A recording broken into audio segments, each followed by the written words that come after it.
अस्सलाम वालेकुम। आज हम डिस्कस करेंगे ISA 700 रिवाइज्ड ऑडिट रिपोर्ट। जो एक नई ऑडिट रिपोर्ट आई और ऑडिट रिपोर्ट के अंदर कुछ अमेंडमेंट्स आई।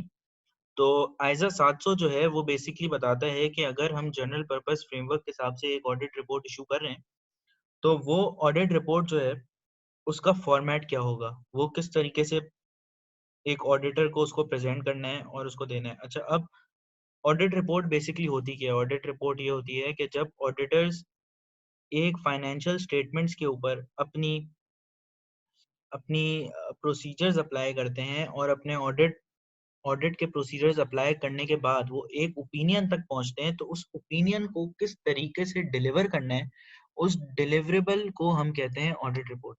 कि अगर मुझे भरोसा है कि आज ये कंपनी का ऑडिट कोई ऑडिटर कर रहा है, तो मुझे इसकी फाइनेंशियल स्टेटमेंट्स, इसके कैश फ्लोज, इसकी जितनी भी नोट्स वगैरह जितनी भी चीजें हैं उन सब पे भरोसा है। इसलिए भरोसा है क्योंकि एक ऑडिटर ने इसका ऑडिट किया है और वो ऑडिटर हमें क्या कहना चाह रहा है उसका ऑडिट करने के बाद वो एक ऑडिट रिपोर्ट की शक्ल में आपके पास आ जाता है। तो क्या इस रिवाइज रिपोर्ट से पहले भी कोई रिपोर्ट थी? बिल्कुल, बिल्कुल थी। एक और तरीके की रिपोर्ट चल रही थी और उसके बाद ये फैसला हुआ कि उस ऑडिट रिपोर्ट को चेंज किया जाए।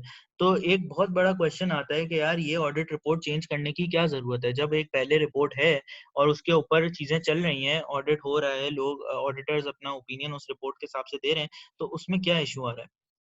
तो ऑडिट रिपोर्ट को अगर आपको चेंज करने का बेसिस समझना है, तो आपको पहले ये समझना पड़ेगा कि ऑडिट रिपोर्ट में एक्चुअली हो क्या रहा होता है। ऑडिट रिपोर्ट में बेसिकली एक कम्युनिकेशन का डॉक्यूमेंट है कि अगर मुझे फॉर एग्जांपल कम्युनिकेट करना है ऑडिटर्स को, जनरल पब्लिक को, कि यार इस कंपनी में इन्वेस्ट करना है तो कर लो, मैंने इसको इस तरीके से चेक किया है, मेरी ये जिम्मेदारी थी, मैनेजमेंट की ये जिम्मेदारी थी, मैंने ये चेक करने के बाद, इस फ्रेमवर्क के तहत चेक करने के बाद मेरा ये ओपिनियन है और ये ले लीजिए। अब यूजर्स ने कहा जब हम ऑडिट रिपोर्ट पिछली वाली पढ़ते हैं तो उसमें सिंपली क्या हो रहा है कि पहले ऑडिटर बता रहे हैं कि यार मैं जो हूँ, ये डॉक्यूमेंट्स जो कंपनी के हैं, ये फाइनेंशियल स्टेटमेंट्स जो कंपनी के हैं, जिसके अंदर अ, उसकी कैश फ्लोज आ रहे हैं, उसकी बैलेंस शीट आ रही है, उसके पीएनएल आ रहा है, उसके मजीद उसकी इक्विटी आ रही है, वो सब मैंने चेक कर ली है और मेरी रिस्पॉन्सिबिलिटी ये थी, मैनेजमेंट की रिस्पॉन्सिबिलिटी ये थी और नीचे फिर उसने एक ओपिनियन का सेक्शन, ओपिनियन उसने नीचे सबसे एंड में उसने ओपिनियन दे दिया है कि यार ये हमारा ओपिनियन है कि फाइनेंशियल स्टेटमेंट्स जो हैं वो फ्री फ्रॉम मटेरियल मिसस्टेटमेंट है। तो यूजर्स के दिमाग में एक चीज आई कि यार ये इतना लंबा ऑडिट करने के बाद, इतनी सारी मेहनत करने के बाद ऑडिटर्स हमें ये बता रहे हैं कि यार हमने चेक कर लिया है और ये सब सही है और हमारी रिस्पॉन्सिबिलिटी ये थी और मैनेजमेंट की रिस्पॉन्सिबिलिटी ये थी। तो यूजर्स ने कहा यार इस कम्युनिकेटिव लैंग्वेज को, इस कम्युनिकेटिव डॉक्यूमेंट को इम्प्रूव करना चाहिए, क्योंकि हमें कभी पता ही नहीं चलता कि ऑडिट के अंदर क्या मुश्किलात आई, कौन से ऐसे इश्यूज थे जो बहुत ज्यादा इंपॉर्टेंट थे, वो हमें पता ही नहीं चल रहे। दूसरी बात, हमें ये नहीं पता चल रहा कि यार इसके अंदर ओपिनियन अगर इसने इस तरह का दिया है तो उसकी बेसिस क्या है, क्या बेसिस थे उसको सही से डिस्क्राइब नहीं किया जा रहा। हमें इसके अंदर डिटेल्ड फॉर्म के अंदर ये नहीं बताया जा रहा कि ऐसे कौन से मैटर्स थे, ऐसे कौन से मैटर्स थे जो सबसे ज़्यादा सिग्निफिकेंट थे। हालाँकि वो मैटर्स बिल्कुल सही हैं। अगर पुरानी वाली ऑडिट रिपोर्ट होती तो शायद वो मैटर आज पता नहीं चलता।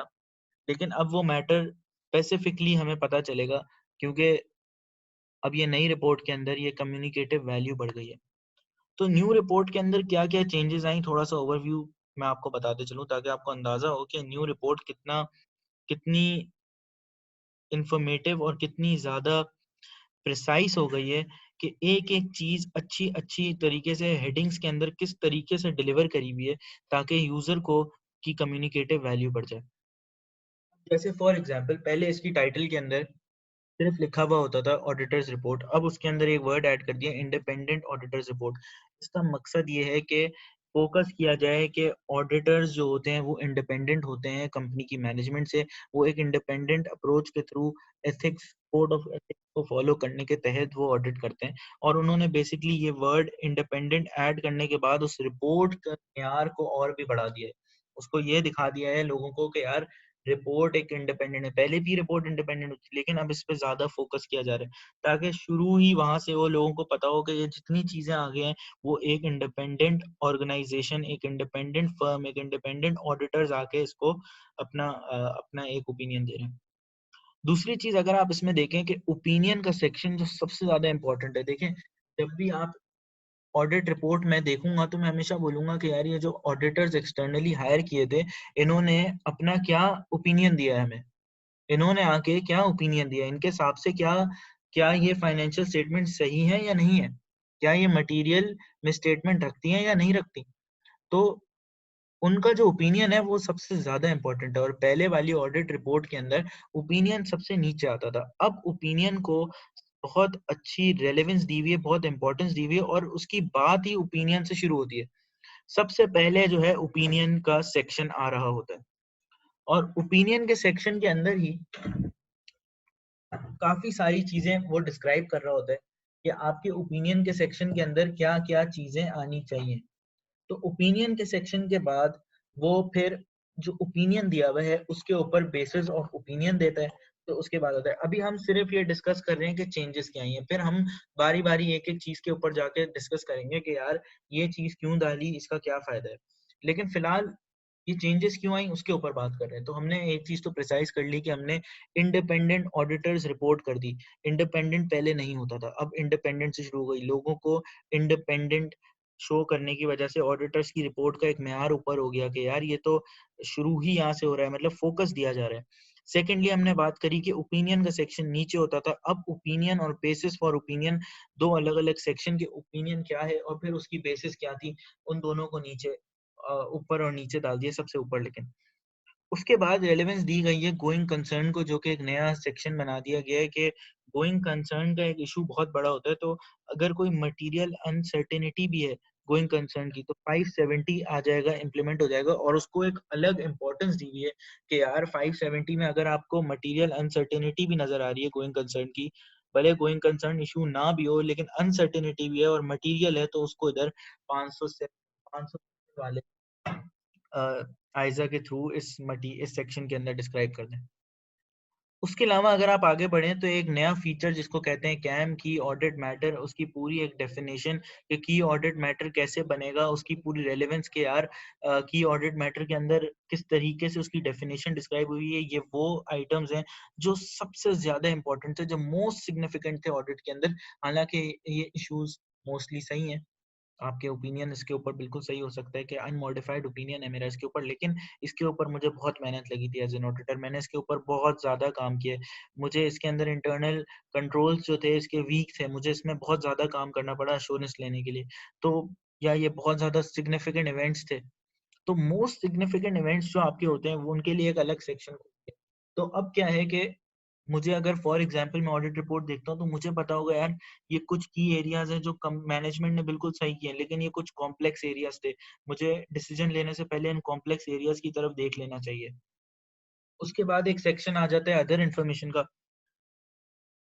और अदर इन्फॉर्मेशन के अंदर अगर ऑडिट रिपोर्ट के साथ कोई और फाइनेंशियल स्टेटमेंट्स के साथ एनुअल रिपोर्ट के अंदर कोई और इंफॉर्मेशन लगी हुई है, क्योंकि वो हमारे ऑडिट रिपोर्ट के साथ ही जारी होगी, तो हम उसके अंदर बिल्कुल मेंशन करते हैं अदर इन्फॉर्मेशन के सेक्शन में जाके डाल के ये मेंशन करते हैं कि अदर इन्फॉर्मेशन के ऊपर हमारा ओपिनियन देना मकसद नहीं है, हम इसके ऊपर ओपिनियन नहीं दे रहे, हम इसके ऊपर सिर्फ सिर्फ और सिर्फ इसको रीड करते हैं, और रीड करने पे अगर हमें कोई मटेरियल, अगर हमें लगता है कि डिविएशन है फ्रॉम आवर फाइनेंशियल स्टेटमेंट्स, तो फिर हम उसको मार्क करेंगे।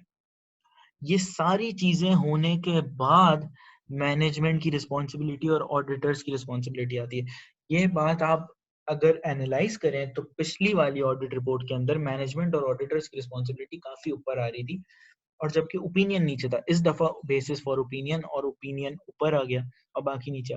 तो अब आप इसको अगर पूरी पूरी ऑडिट रिपोर्ट को एनालाइज करते हैं तो आपको एक चीज समझ में आती है कि मोर कम्युनिकेटिव ज्यादा फोकस किया है, क्योंकि उन मैटर्स के ऊपर जो यूजर्स को फायदा देंगे। यूजर्स को मैनेजमेंट की रिस्पॉन्सिबिलिटी, ऑडिटर की रिस्पॉन्सिबिलिटी, बार बार हर साल वो वही ऑडिट रिपोर्ट पढ़ते हैं, उनको हर साल वही वर्ड्स पढ़ने होते हैं, वही वर्ड्स पढ़ते रहते हैं, उनको पता है मैनेजमेंट और ऑडिटर्स की क्या रिस्पॉन्सिबिलिटी है। अगर एक अच्छा इन्वेस्टर होगा, वो 5वीं 6ठी बार इस कंपनी को एनालाइज कर रहा होगा हर साल, तो वो बोलेगा यार मैनेजमेंट की रिस्पॉन्सिबिलिटी ये है, ऑडिटर की रिस्पॉन्सिबिलिटी है, और यही रिस्पॉन्सिबिलिटीज हर बार आ रही है। तो उसका मेन फोकस ये नहीं होता कि मैनेजमेंट की क्या रिस्पॉन्सिबिलिटी है, ऑडिटर की क्या रिस्पॉन्सिबिलिटी थी, और उसको बार बार डालने का मकसद भी यही होता है ऑडिटर के हिसाब से कि यार कल को कोई उठ के ये ना बोले कि यार फाइनेंशियल स्टेटमेंट्स बनाने की जिम्मेदारी तो ऑडिटर्स की थी, ऑडिटर कहेगा नहीं मेरी नहीं थी, देखो मैनेजमेंट रिस्पॉन्सिबिलिटी के अंदर मैनेजमेंट की थी। कल को कोई कहेगा गोइंग कंसर्न असेस नहीं हुआ था, ऑडिटर्स तुम लोग ने गोइंग कंसर्न असेस नहीं किया, तो ऑडिटर्स कहेंगे नहीं है तो देखो साफ मैंने ऑडिट रिपोर्ट में लिखा है कि यार असेस करने की जिम्मेदारी मैनेजमेंट की है, मेरी तो उनकी असेसमेंट पे चेक करने की जिम्मेदारी है। तो इस चीज को समझना बहुत जरूरी है कि यार मैनेजमेंट रिस्पॉन्सिबिलिटी और ऑडिटर्स रिस्पॉन्सिबिलिटी हालांकि बहुत जरूरी चीजें हैं, लेकिन ये वो चीजें हैं जो एक साथ चलती हुई आ रही हैं, आ रही हैं, आ रही हैं, आ रही हैं, इसमें कोई चेंज नहीं आएगा कि यार ऑडिटर की अब ये कोई नई रिस्पॉन्सिबिलिटी इस साल आ गई थी, या मैनेजमेंट की कोई नई रिस्पॉन्सिबिलिटी आ गई थी। जब भी आप अनमोडिफाइड रिपोर्ट देंगे 700 की, 700 मॉडिफाइड रिपोर्ट की बात नहीं करता, जब मॉडिफाइड रिपोर्ट होगी तो वो 705 में कवर करेंगे इंशाल्लाह आगे आगे के लेक्चर्स के अंदर। लेकिन फिलहाल हम जो ऑडिट रिपोर्ट की बात कर रहे हैं वो एक स्टैंडर्ड ऑडिट रिपोर्ट 700 की, जिसके अंदर अनमॉडिफाइड ओपिनियन दे रहे हैं, और हम उसके अंदर बात कर रहे हैं कि मैनेजमेंट और ऑडिटर्स की रिस्पॉन्सिबिलिटी तो एक जेन्युइन चीज है जो हर साल आ रही होती है। तो मेन चीजें क्या है, मेन चीजें तो मेरा ओपिनियन है, मेन चीजें तो मेरा बेसिस फॉर ओपिनियन है। मेन चीज अगर गोइंग कंसर्न की कोई अनसर्टेनिटी तो बहुत इंपॉर्टेंट है, ऊपर आनी चाहिए यार। की ऑडिट मैटर्स तो बहुत इंपॉर्टेंट है, अदर इन्फॉर्मेशन तो इंपॉर्टेंट है यार। तो जो मेन इंपॉर्टेंट की चीजें थी वो उनको ऊपर ले गए। अच्छा जी, हमने कुछ चेंजेस की बात कर ली। इसके बाद एक चीज होती है कि हम क्या कंप्लायंस फ्रेमवर्क यूज कर रहे हैं या फिर हम फेयर प्रेजेंटेशन फ्रेमवर्क यूज कर रहे हैं। तो फाइनेंशियल स्टेटमेंट्स को बनाते हुए आप कोई ना कोई फ्रेमवर्क को अडॉप्ट करते हैं, और उस फ्रेमवर्क के थ्रू आप जो है अपनी फाइनेंशियल स्टेटमेंट्स को बनाते हैं। तो जो कंप्लायंस फ्रेमवर्क होता है और फेयर प्रेजेंटेशन फ्रेमवर्क होता है, अगर इन दोनों में से आप कोई एक फ्रेमवर्क, जो भी फ्रेमवर्क यूज हो रहा होता है, उस फ्रेमवर्क के हिसाब से आपकी थोड़ी ओपिनियन और बेसिस फॉर ओपिनियन के अंदर थोड़ा डिफरेंशिएट आपको करना पड़ता है थोड़े। लेकिन पहले आपको ये समझना पड़ेगा कि यार कंप्लायंस फ्रेमवर्क और फेयर प्रेजेंटेशन फ्रेमवर्क में फर्क क्या है। अगर फेयर प्रेजेंटेशन फ्रेमवर्क से आपकी कोई ना कोई फाइनेंशियल स्टेटमेंट बन रही है, तो उसमें आपके पास एक एडिशनल फायदा होता है। वो फायदा ये होता है कि अगर आपको वो फ्रेमवर्क कहता है कि इस तरीके से आपको करना है, ये डिस्क्लोजर्स देने हैं, ये चीज आपको करनी है, तो वो चीजें आप सारी करेंगे। लेकिन उसमें आपको एक एडेड एडवांटेज देता है, वो कहता है कि अगर आपको लगता है कोई एक्स्ट्रा डिस्क्लोजर देने से ज्यादा फेयर प्रेजेंटेशन हो जाएगी ऑडिट यूजर्स के लिए फाइनेंशियल स्टेटमेंट समझना ज्यादा आसान हो जाएगी, ज्यादा फेयरली प्रेजेंट करेगा उस सब्सटेंस को, लीगल फॉर्म नहीं बल्कि सब्सटेंस फॉर्म उसका बेहतर हो जाएगा। तो इन सब्सटेंस अच्छा दिखेगा, ज्यादा समझ में आएगा, तो आप वो एडिशनल डिस्क्लोजर ऐड करते हैं। अगर आप ये समझते हैं कि एक डिस्क्लोजर हटाने से, एक रिक्वायरमेंट ऑफ द फ्रेमवर्क कम करने से आपको बड़ा फायदा हो जाएगा, ज्यादा अच्छे से ज्यादा अच्छे से एक चीज जो है वो प्रेजेंट हो जाएगी, ज्यादा ट्रू एंड फेयर व्यू दिखाएगी, तो बिल्कुल फिर आप जो है उस डिस्क्लोजर या उस रिक्वायरमेंट को हटा भी सकते हैं। इसको कहते हैं फेयर प्रेजेंटेशन फ्रेमवर्क के हम जो आइडियोलॉजी है वो है कि हम सारे रूल्स को फॉलो करेंगे, लेकिन जहां पे रूल से डिविएट करने से एक फेयर प्रेजेंटेशन ज्यादा दिख रही हो तो हम वो कर लेंगे। अगर रूल से ज्यादा भी कुछ देना पड़ जाए और फेयर प्रेजेंटेशन हो रही तो हम उस पर चले जाएंगे। जबकि कंप्लायंस फ्रेमवर्क कहता है कि जैसा रूल ने कह दिया वैसा कर दो, अब ना आए ना बाए ना शाए ना, आप अपनी तरफ से कोई इसके अंदर एडिशनल डिस्क्लोजर नहीं डाल सकते, आप अपनी तरफ से कोई डिस्क्लोजर कम नहीं कर सकते, आप फुली कंप्लाई कर रहे होते हो, आप फुली कंप्लाई कर रहे हो तो on the rules of the framework. तो जब बहुत ज्यादा डेलिकेट होती है ऑडिट रिपोर्ट, ऑडिट रिपोर्ट एक ऐसी चीज है, कल को कोई मसला हुआ ना कंपनी के अंदर, तो आपके ऊपर आके आपकी ऑडिट रिपोर्ट निकाली जाएगी, बोला जाएगा यार इस ऑडिटर ने क्या बोला था। तो अगर फेयर प्रेजेंटेशन फ्रेमवर्क होती है तो फिर हम अपने ओपिनियन में लिखते हैं कि ट्रू एंड फेयर व्यू, आप ये बिल्कुल वर्ड यूज करते हैं कि the financial statements present Fairlie, या फिर आप बोलते हैं financial statements give a true and fair view in accordance with the financial reporting framework. आप आपको बिल्कुल स्पेसिफाई करना पड़ता है ट्रू एंड फेयर वर्ड का या तो फेयरली वर्ड का। लेकिन अगर आप कंप्लायंस फ्रेमवर्क दे रहे होते हैं तो आपकी ओपिनियन के अंदर जो लाइन होती है वो ट्रू एंड फेयर या फेयरली वर्ड नहीं आएगा। फिर आपकी लाइन के अंदर वर्ड आएगा कि the financial statements are prepared in all material respects. तो ये जो है ना, ये छोटी छोटी सी इसके अंदर चीजें होती हैं कि यार आपको मेक श्योर करना है कि आपकी ऑडिट रिपोर्ट जो है वो जिस हिसाब से फ्रेमवर्क है उस हिसाब से हम उसको अमेंड करके करें। तो अब हमने पहले सबसे पहले तो ये कवर कर लिया कि हमारी changes from last audit report क्या हुई, और हमने उसके ऊपर ये भी बात कर लिया कि कम्युनिकेटिव वैल्यू बढ़ाने की वजह से। दूसरी बात हमने ये भी बात कर ली कि फ्रेमवर्क के अंदर क्या डिफरेंस है। अब हम बात कर लेते हैं form of the audit report. तो form of the audit report मैंने आपको बताई थी कि किस तरीके से उसका एक चल रहा होता है। तो हम छोटी छोटी सी चीजें इसमें डिस्कस करेंगे लाइन से। टाइटल में हम ये बोलते हैं कि जब ऑडिट रिपोर्ट में जो चेंज आया है कि अब हो गया है इंडिपेंडेंट ऑडिटर्स रिपोर्ट। तो सबसे पहले जो टाइटल पहले होता था सिर्फ ऑडिट रिपोर्ट, अब इंडिपेंडेंट का उसमें वर्ड ऐड हो गया, और वो मैंने आपको शुरू में बताया था कि वो क्यों हुआ है। उसके बाद एड्रेस ही होता है कि हम ये ऑडिट रिपोर्ट किनको एड्रेस कर रहे हैं। नॉर्मली हम लोग एड्रेस कर रहे होते हैं पब्लिक को, तो फिर हम उसके शेयर होल्डर्स या उनका जो भी जिसको भी हम एड्रेस कर रहे होते हैं उनका नाम आगे ऐड कर देते हैं। उसके बाद फिर हेडिंग आती है ऑडिटर ओपिनियन की, और ओपिनियन के अंदर हम बताते हैं, आइडेंटिफाई करते हैं कि एंटिटी की फाइनेंशियल स्टेटमेंट्स को जो हमने ऑडिट किया है, कौन कौन सी फाइनेंशियल स्टेटमेंट को किया है, हमने फाइनेंशियल स्टेटमेंट के कौन से पार्ट को किया है। हमने बैलेंस शीट को भी किया है, हमने P&L को भी किया है, हमने इक्विटी को, चेंजेस इन इक्विटी को भी किया है, हमने कैश फ्लो को भी किया है, हमने उसके नोट्स को भी किया है। तो हम उनको बारी बारी बताते हैं और बताते हैं कि ये कौन से ईयर एंड की हमने फाइनेंशियल स्टेटमेंट्स को ऑडिट किया है।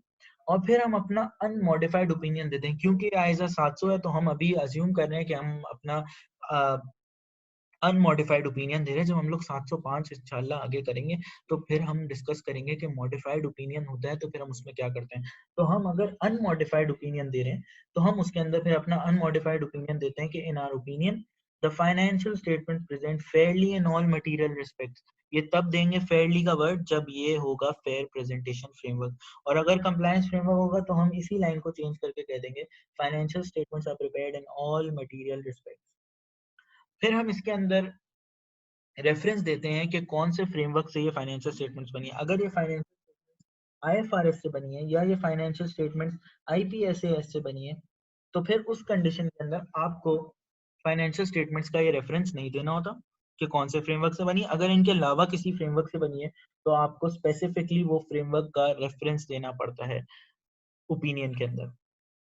उसके बाद ये आपका ओपिनियन आ गया। जैसे कि पहले मेरे पास ऑडिट रिपोर्ट आई, मैंने पढ़ा कि यार इसके ऊपर लिखा हुआ है इंडिपेंडेंट, अच्छा चलो यार ऑडिटर्स इंडिपेंडेंट है। उसके बाद मैंने कहा यार एड्रेस ही भी लिखा हुआ है टू द शेयर होल्डर्स, ठीक है।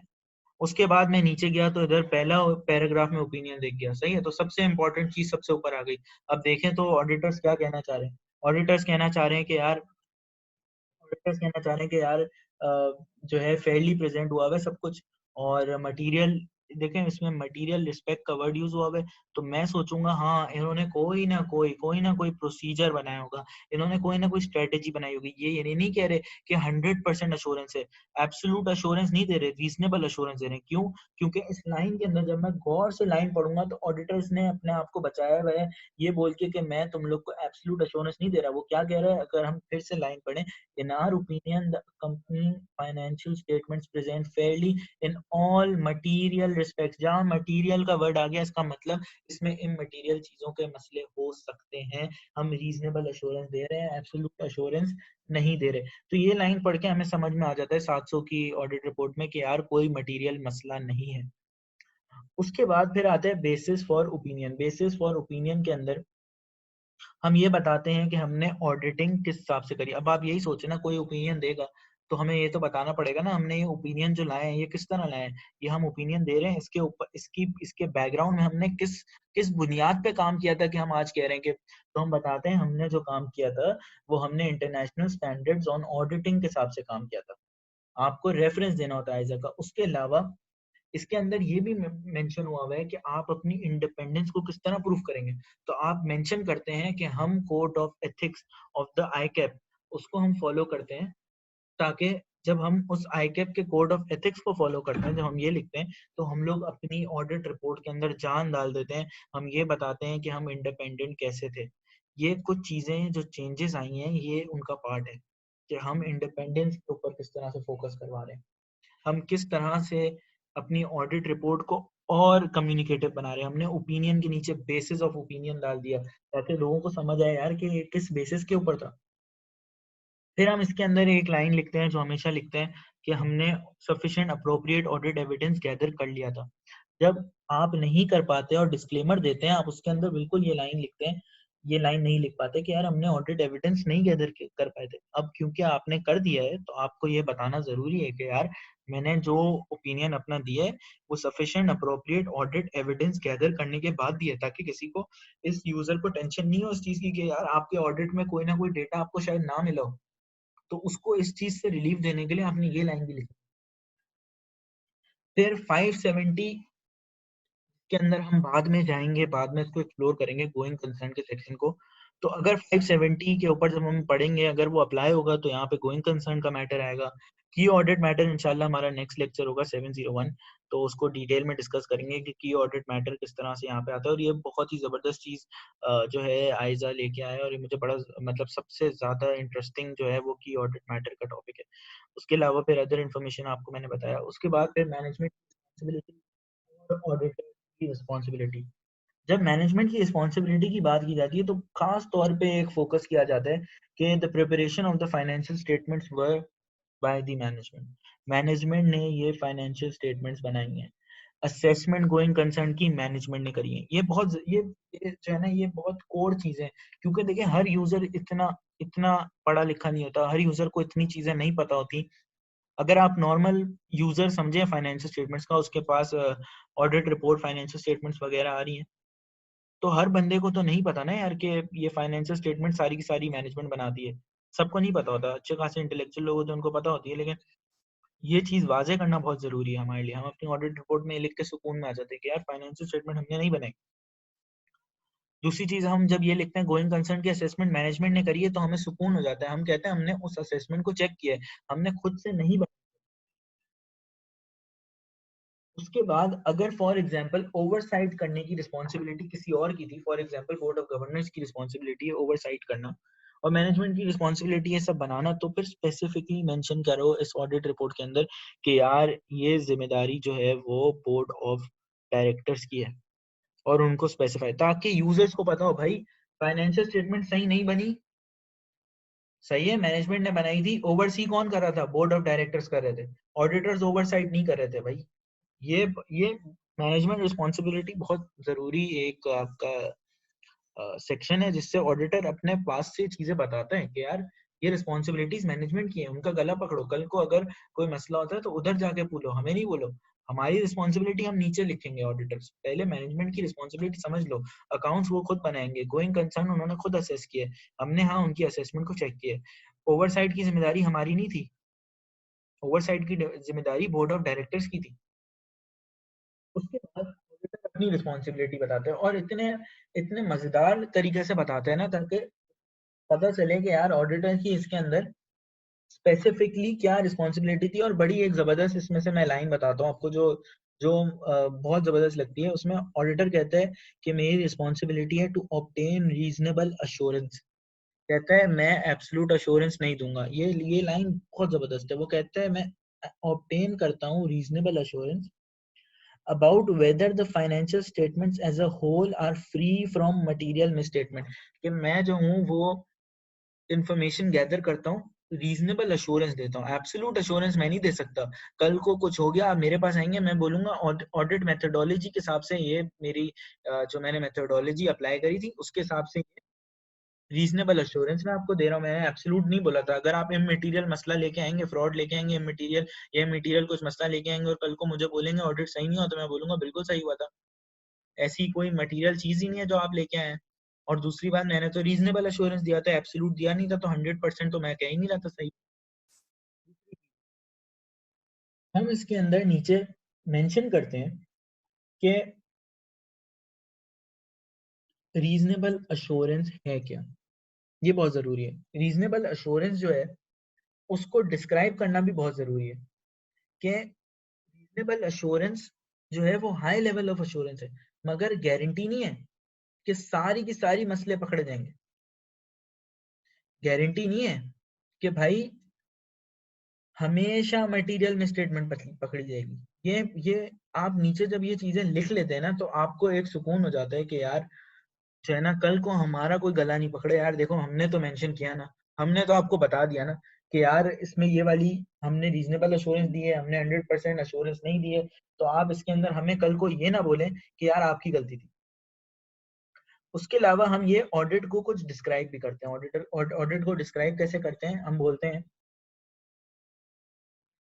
बोलते हैं कि हम आइडेंटिफाई करते हैं और असेस करते हैं risk of material misstatement of the financial statement whether due to fraud और एरर। ठीक है, कि हम बेसिकली ऑडिट को थोड़ा सा समराइज करते हैं कि हम क्या क्या चीजें कर रहे होते हैं। तो जैसे जैसे आप ऑडिट की, जिस तरीके से आप ऑडिट को लेकर चलते हैं, उसी तरीके से आप रिस्पॉन्सिबिलिटी में ये डिस्क्राइब कर रहे होते हैं कि यार ऑडिटर की रिस्पॉन्सिबिलिटी ये कि हम जो है ऑडिट रिस्क को आइडेंटिफाई करते हैं, उसको असेस करते हैं, फिर हम अंडरस्टैंडिंग लेते हैं इंटरनल कंट्रोल की, फिर जो है हम देखते हैं कि अकाउंटिंग पॉलिसीज जो है अप्रोप्रिएट हैं या नहीं है, इवेल्युएट करते हैं उनको। फिर हम लोग कंक्लूड करते हैं कि मैनेजमेंट की गोइंग कंसर्न की बेसिस ऑफ अकाउंटिंग सही है या नहीं। मतलब मैनेजमेंट की जो गोइंग कंसर्न की इवैल्यूएशन थी, उसको हम चेक करते हैं। हम बहुत ही, अगर आप इसकी रिस्पॉन्सिबिलिटीज को जाके आयजा से पढ़ेंगे तो आपको ये समझ में आएगा कि ऑडिटर ने अपनी सोल एंड सोल ये चीजें बताई हुई है कि यार इन चीजों को देख लो। उसने यहाँ तक भी बोला हुआ है कि the risk of not detecting a material misstatement resulting from fraud is higher. क्यों? क्योंकि उसमें कल्यूजन हो सकता है, उसमें फॉर्जरी हो, एरर पकड़ने में तो मैनेजमेंट भी आपकी हेल्प कर रही होगी। अगर एरर होगा ना, तो मैनेजमेंट भी आपको डेटा दे रही होगी कि ये लो, चेक करो, एरर निकला, बोले ओ हमसे गलती होगी, सही कर देंगे। लेकिन जहाँ फ्रॉड हो रहा होगा, वो उसको छुपाएगी, वो चीज शायद आपको ना दे, वो एविडेंस शायद आपको ना दे। तो वो यहाँ पे हम यहाँ तक बता रहे हैं कि यार भाई बात मान लो, देख लो, ऑडिटर की रिस्पॉन्सिबिलिटी के अंदर ये चीज भी हम मेंशन कर रहे हैं कि यार ये भी बात आप समझ लो कि, तो ये सारी चीजें भी हम आपको बता रहे हैं कि यार मैनेजमेंट की रिस्पॉन्सिबिलिटी ये है, ऑडिटर की रिस्पॉन्सिबिलिटी ये। तो हमने बहुत ही ज्यादा प्रिसाइज तरीके से इस चीज को पढ़ लिया कि यार ये मैनेजमेंट की रिस्पॉन्स। अच्छा, अब आप जाके, अगर आपको देखना है कि ऑडिट रिपोर्ट के अंदर क्या चेंजेस आ गई हैं, सही है, तो आप उठाएं कोई भी पुरानी ऑडिट रिपोर्ट को, आप गूगल कर लें और आप देखें, और इस दफा की नई ऑडिट रिपोर्ट को उसी कंपनी की देखें, कितनी चेंज हो गई। तकरीबन 4 से 5 गुना जो है वो ऑडिट रिपोर्ट बढ़ गई है, और बहुत ही प्रिसाइज और बहुत ही जबरदस्त ऑडिट रिपोर्ट बन गई है। तो सब जाके ऑडिट रिपोर्ट को इन एक्चुअल, जो इन रियल टर्म्स भी होता है, वो जाके देखें, प्रैक्टिकली देखें, और आपको समझ में आएगा यार कि कितना डिफरेंस आ गया है। एक ऑडिट रिपोर्ट जो 1 पेज की होती थी और उसमें कुछ भी नहीं बता रहे होते थे, अब उसके अंदर पता नहीं क्या क्या चीजें बता रहे हैं। खासतौर जो की ऑडिट मैटर नेक्स्ट सेक्शन होगा, उसमें आपको पता चलेगा। तो अल्हम्दुलिल्लाह हमने आइज़ा 700 को कवर किया, और इंशाल्लाह फिर नेक्स्ट टॉपिक जो हम करेंगे वो हम करेंगे आइज़ा 701।